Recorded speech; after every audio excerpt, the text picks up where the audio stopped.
It is the 9th of June. Let's get into the crypto news. We've got Bitcoin going up and breaking through a resistance level. There's a little bit of repairing happening with Elon and Trump by the looks of things. The market looks stronger. Let's get into some altcoin news and whatnot. So Elon is kind of backing Donald Trump's viewpoints in terms of the LA riots, in case you've missed it. And you can see this here as well. So they're still going to have their beef, but it looks as though they're kind of playing nicely, even though they're just going to act like children from time to time. The big news with Bitcoin is this is kind of happening live right now. And since we started kind of collating all the news, the price has gone up significantly higher. This is the resistance level. Here's our trend line. And here is a downward trend. And we want to be up here. And we think we could get there by June 18, just based on macro kind of news. But we are looking quite strong here. So we're probably going to see a bit of strength in the market in general. This is also very interesting. S&P 500 and Bitcoin is very correlated.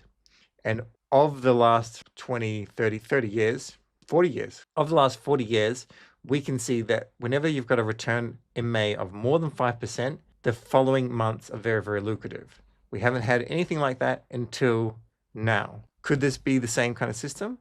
There are a lot of people that are calling for like tops, and we'll cover them in other videos, tops in like October, August, September, and I don't believe that's going to be the case. But we need more data in order to work out these things. And until then, we just have to take whatever opportunity we can see. So as an example, S&P 500 index, correlation with Bitcoin, and Bitcoin has been behaving a lot more strong, with a lot more strength since the dips have been not as bad. And this, by the way, this is like 2.4% away from its all-time high. So I really do think M2 money supply is going to matter. However, you have to be very, very mindful that when daily exchange volume on the big exchanges, so like Binance, Coinbase, Bitfinex, then you just have to be very, very, very aware that when it's declining, it's not a bullish outlook, because there's no retail coming in yet. And I really feel that retail actually hasn't come in thus far this cycle. So with this going down, you just got to be mindful that this could just be market makers just hunting liquidation levels. Because you can see, if you kind of zoom out, we last had a massive amount of volume on exchanges in December, all around the kind of Trump news. And ever since then, it's kind of been declining. And right now, it's kind of all-time lows in terms of interest. But I do think it's going to pick up. We have a lot of good governmental stats coming out over the next couple of weeks. And this, or even over the next 9 days. So we've got consumer price index. I don't think this is going to move the market very much, but I do think when we come down to here, like unemployment claims here as well, unemployment, FOMC, all this sort of stuff, this is not going to be cut, but it's just going to add a little bit of certainty into the market here. You can see it's still going to be, I'm pretty sure, 4.5%. If you have a look at cmegroup.com, you can see the next FOMC meeting is in 9 days, 6 hours. And there was, early in the year, this was starting to trend down, but now it's not actually trending down, the probability. It's going to stay the same. I think people are okay with that. The Fed funds rate market expectations. So if you have a look here, this is the data we have at the moment.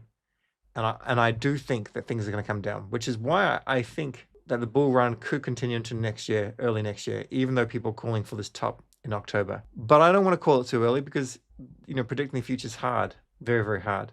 But this is where the market could be going. And it could go potentially even more aggressively if inflation drops and if they can actually get this bill passed.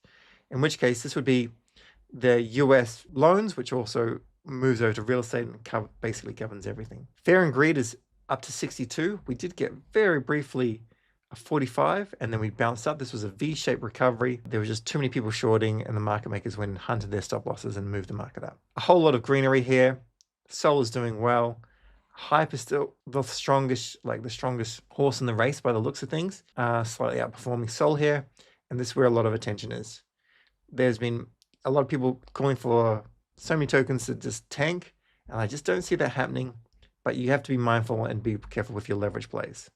In terms of liquidation data, nothing crazy being liquidated. Obviously, it was a Sunday. But more shorts, a lot more shorts were liquidated. 110 million versus 59 million. If we have a look here at CoinGlass, we can see all, and I guess this is updated since we started, so let's just refresh this.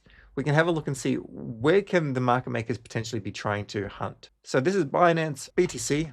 And we can see that far more likely that they hunt these. If we have a look at Bybit, BTC, same, once again, you've got a massive cluster here. I think it's more likely that that gets happened. Having said that, the long to short ratio has widened, and Michael Pizzino believes that when this is a 5% gap, the market makers will turn and they'll erase the people that are on the strengthy sides.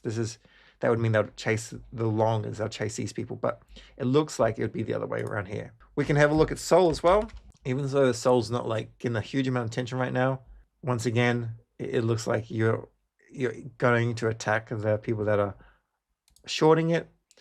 And if we have a look on Bybit, it's the same across all the classes like that. Now, because Hype is doing so well, if we have a look at Hype and USDT, this is a little bit different. This is where we're not seeing like this massive, we were seeing actually early, we were seeing a massive amount of shorts because we have this resistance level here, but now we have a lot more longs. And I do think this is going to go higher as opposed to people coming down and hunting this.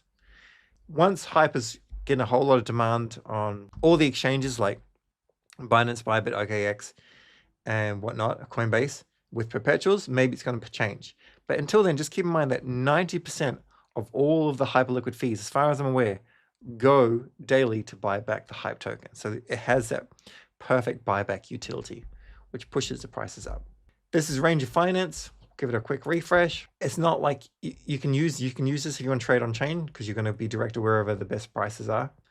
But it doesn't give us good data here. All we normally see here is there's more bulls. So that's why you need to use CoinGlass as well if you're going to be trading on chain, just so you can see where classes could be. I'd like to go through all this, but we want to keep these news nice and short, under 10 minutes. So Julian from Raoul Paul's team, Global Macro, Real Vision, etc., is talking once again about this idea that money printing, the everything code.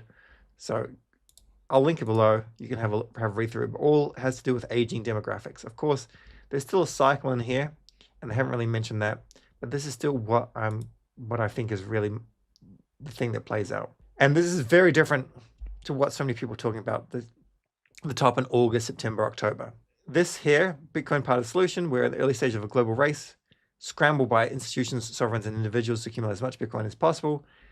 AGI, artificial intelligence, the lack of people that we are able to working, people trying to have a safe kind of hedge. And even if you buy a stock, well, maybe the company can't even buy more and more, can't even get more and more talented people to help that company grow. So this is what the belief is. And just a reminder in terms of the banana zone, this is where he thinks we are right now. And I think this goes out quite a bit longer, as I keep on mentioning, but we'll have to wait and see.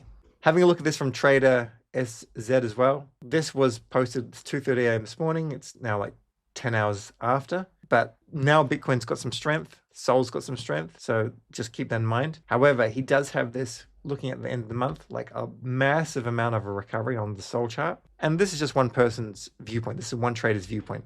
But I'm also thinking the same thing. Like, we've been consolidating with Sol for a while. Yeah, the casino's kind of not much fun right now, but Sol's still going to has a lot of strength. So just keep that in mind. We could be jumping up soon. However, back to Hype. Hype being put onto Binance US. More people can accumulate here. Essentially, with Hype, if you're going to have it, you probably want to stake it. You have to stake it for 7 days. You stake it on Hyperliquid chain, and then you get like a 10% discount in trading fees.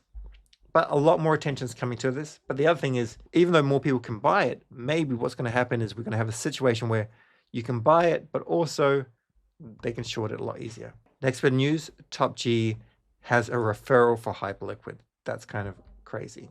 Camino Finance, they've been surging with their deposits. A lot of institutional money coming in here, which will bring in more institutional money. Remember, their goal is $10 billion TVL. And this is who I trust. Like, I keep on mentioning this every time. Big bull on Camino Finance. The token may do well in the future. Right now, it's not their intention. Their intention is TVL, TVL, TVL. And then I hope something happens with governance or something cool like that. But in fairness, although the token hasn't performed amazingly well, the idea that they didn't go heavily into their DAO is not a bad thing, because you see Jupe did, and they're still ironing out a lot of bugs. There's been a lot of FUD and whatnot, even though Jupe's a great product. So this is pretty damn cool. And if they manage to do a whole lot more real world assets and tokenized private credit and stocks maybe on Camino, then I think it'll do well. We'll have to wait and see what happens. Final thing that we'll touch on here is the meme coin whales are gone. Meme coins right now are at their lowest point. So keep in mind, even though Pump.fund may be coming along and doing everyone a favor with an airdrop potentially, I think the real core usage for blockchain at present is trading. And if you can't trade, I get it. Accumulate what you have conviction in. Take your Sol as an example, stake with Faraday.com, and just work on that. That's all the news for now. I'm sure the markets will get more exciting pretty damn soon. So you can still use this time to learn Meteora, have a look at Hyperliquid, have a play on other blockchains. But for now, I think things are looking good. And I think all the FUD out there for market tops in October or September, I'm not buying it, not at present, but we'll have more data in the future. So keep on tuning in to see my updated viewpoints. Thanks for watching. Catch you next one.